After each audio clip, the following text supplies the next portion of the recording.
আসসালামু আলাইকুম। Eurofighter typhoon কেনার চুক্তির পর চীনা জে-10 যুদ্ধ বিমান কেনার বিষয়ে সংশয়। 2026 সালের জন্য রেকর্ড $901 বিলিয়ন বাজেট পাস যুক্তরাষ্ট্রের। পাকিস্তানের জন্য $2 বিলিয়ন বরাদ্দ ওয়াশিংটনের।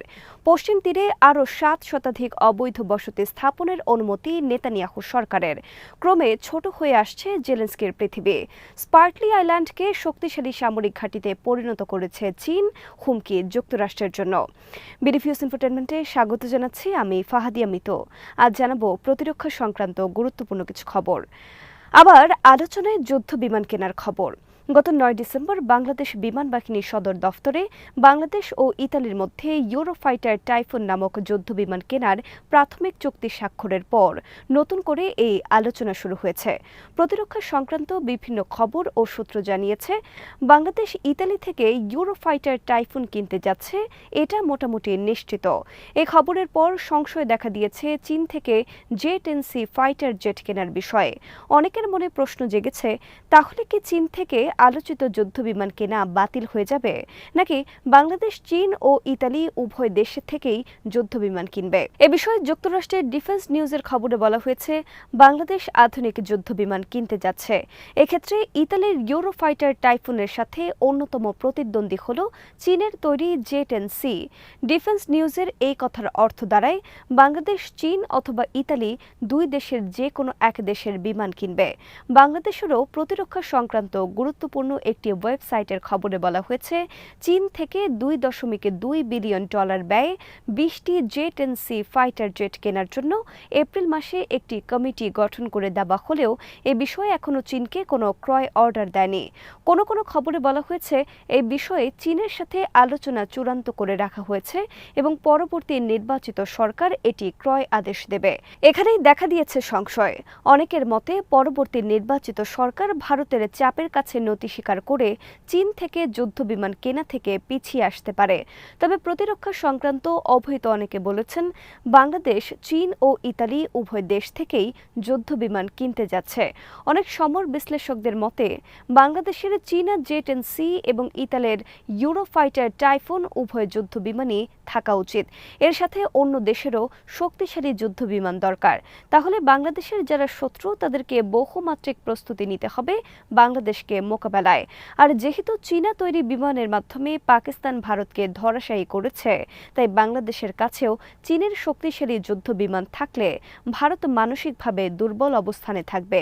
চীন, ইতালি, তুরস্ক সহ বিভিন্ন দেশের শক্তিশালী যুদ্ধ বিমান বাংলাদেশের বিমান বাহিনীতে যুক্ত হলে রাতারাতি বাংলাদেশে অঞ্চলের একটি শক্তিশালী দেশে পরিণত হবে। কেবল ভারত নয়, মিয়ানমারের হুমকি মোকাবেলায়ও বাংলাদেশের এখন সামরিক বাহিনীকে আধুনিকায়ন ও শক্তিশালী করার কোনো বিকল্প নেই। 2026 সালের জন্য রেকর্ড $901 বিলিয়ন প্রতিরক্ষা বাজেট পাশ করেছে যুক্তরাষ্ট্র কংগ্রেস। 2025 সালে যুক্তরাষ্ট্রের প্রতিরক্ষা বাজেট ছিল $849 বিলিয়ন। সেই হিসেবে চলতি বছরের তুলনায় আগামী বছরের বাজেট বৃদ্ধি পেল $52 বিলিয়ন। যুক্তরাষ্ট্র আর্মি আগামী বছরের জন্য রেকর্ড $961 বিলিয়ন বাজেট দাবি করেছিল। তবে প্রেসিডেন্ট ডোনাল্ড ট্রাম্পের অফিস থেকে অনেক কমিয়ে $850 বিলিয়ন প্রতিরক্ষা বাজেট প্রস্তাব পাঠায় কংগ্রেসে। কিন্তু কংগ্রেস একে বাড়িয়ে করেছে $901 বিলিয়ন। প্রকাশিত খবর অনুসারে 2025 সালের জন্য $849 বিলিয়ন সামরিক বাজেট পাশ হলেও বাস্তবে এই খাতে খরচ ছাড়িয়ে গেছে $1000 বিলিয়ন।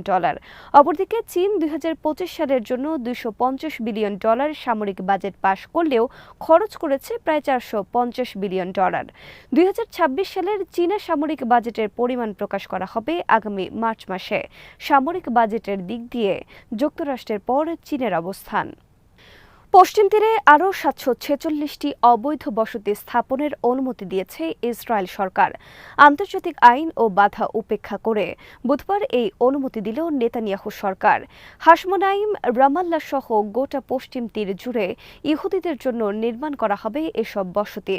1967 সাল থেকে পশ্চিম তীর ইসরায়েলের দখলে এবং ধারাবাহিকভাবে এখন পর্যন্ত 10 লাখের বেশি ইহুদিদের বসতি স্থাপন করেছে অবৈধভাবে।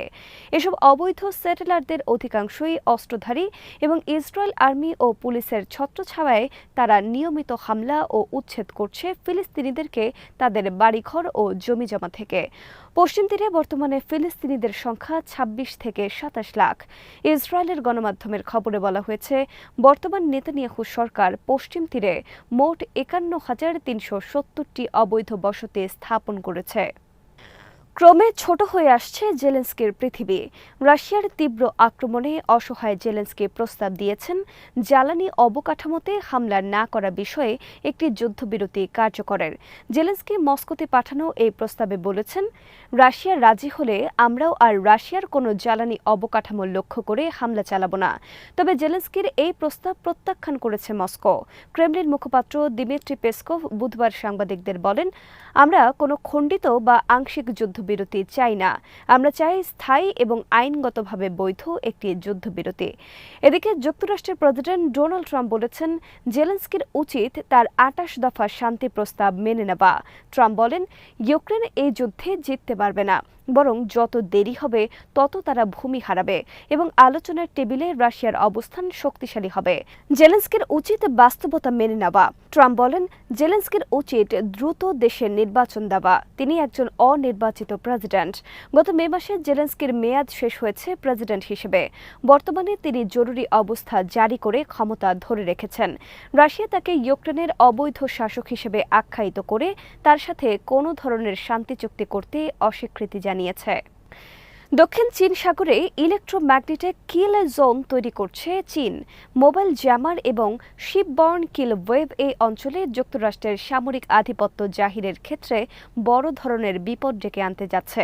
দক্ষিণ চীন সাগরে বিতর্কিত কৃত্রিম দ্বীপ স্পার্টলি আইল্যান্ড ঘিরে চীন বড় ধরনের প্রস্তুতি নিয়েছে ইলেকট্রনিক ওয়ারফেয়ার এবং সার্ভিল্যান্স অবকাঠামোর বিষয়ে। জাতিসংঘের রায় অনুসারে স্পার্টলি আইল্যান্ড ও স্কারবোরো শোল ফিলিপাইনের মালিকানাধীন, তবে চীন একে তাদের নিজেদের দাবি করে দখল করে রেখেছে। ছোট এই দ্বীপ ও মগ্নচড়াকে চীন বালি ফেলে আরও অনেক বড় করে একটি শক্তিশালী ঘাঁটিতে পরিণত করেছে। ২০২৩ সাল থেকে ২০২৫ সাল পর্যন্ত চীন স্পার্টলি আইল্যান্ডে নির্মাণ করেছে শক্তিশালী অনেক সামরিক অবকাঠামো। এখান থেকে চীন দক্ষিণ চীন সাগরে যুক্তরাষ্ট্র সহ পশ্চিমা বিভিন্ন দেশের সামরিক উপস্থিতি ও গতিবিধি বেশ ভালোভাবে নজরদারি করতে পারবে। স্যাটেলাইট ইমেজে ধরা পড়েছে দ্বীপটিতে চীনা শক্তিশালী সব সামরিক অবকাঠামোর দৃশ্য। প্রকাশিত খবরে বলা হয়েছে, চীন এই ঘাঁটির মাধ্যমে জ্যামিং সিস্টেম ব্যবহার করে যুক্তরাষ্ট্রের অনেক সমরাস্ত্র অচল করে দিতে পারবে। একই সাথে ন্যানচেং কুরুজার সহ বিভিন্ন রণতরীর মাধ্যমে তৈরি করতে পারবে কিল ওয়েভ। পাকিস্তানের বেলুচিস্তান রাজ্যে খনিজ সম্পদ উত্তোলনের জন্য $1.25 বিলিয়ন বিনিয়োগ করবে যুক্তরাষ্ট্র। বুধবার যুক্তরাষ্ট্রের এক্সপোর্ট ইম্পোর্ট ব্যাংক এই অর্থ ছাড়ের অনুমোদন করেছে। অপরদিকে পাকিস্তানের F-16 ফাইটার জেট আধুনিকায়নের জন্য পাকিস্তানের কাছে $700 মিলিয়ন যন্ত্রাংশ বিক্রির অনুমতি দিয়েছে ট্রাম্প প্রশাসন। বুধবার এই বিষয়ে কংগ্রেসকে নোটিশ পাঠিয়েছে হোয়াইট হাউস। আজ এখানেই শেষ করছি। সমরাষ্ট্র প্রতিরক্ষা ও কূটনীতির নানা তথ্য জানতে চোখ রাখুন বিডিফিউজ ইনফোটেনমেন্টে।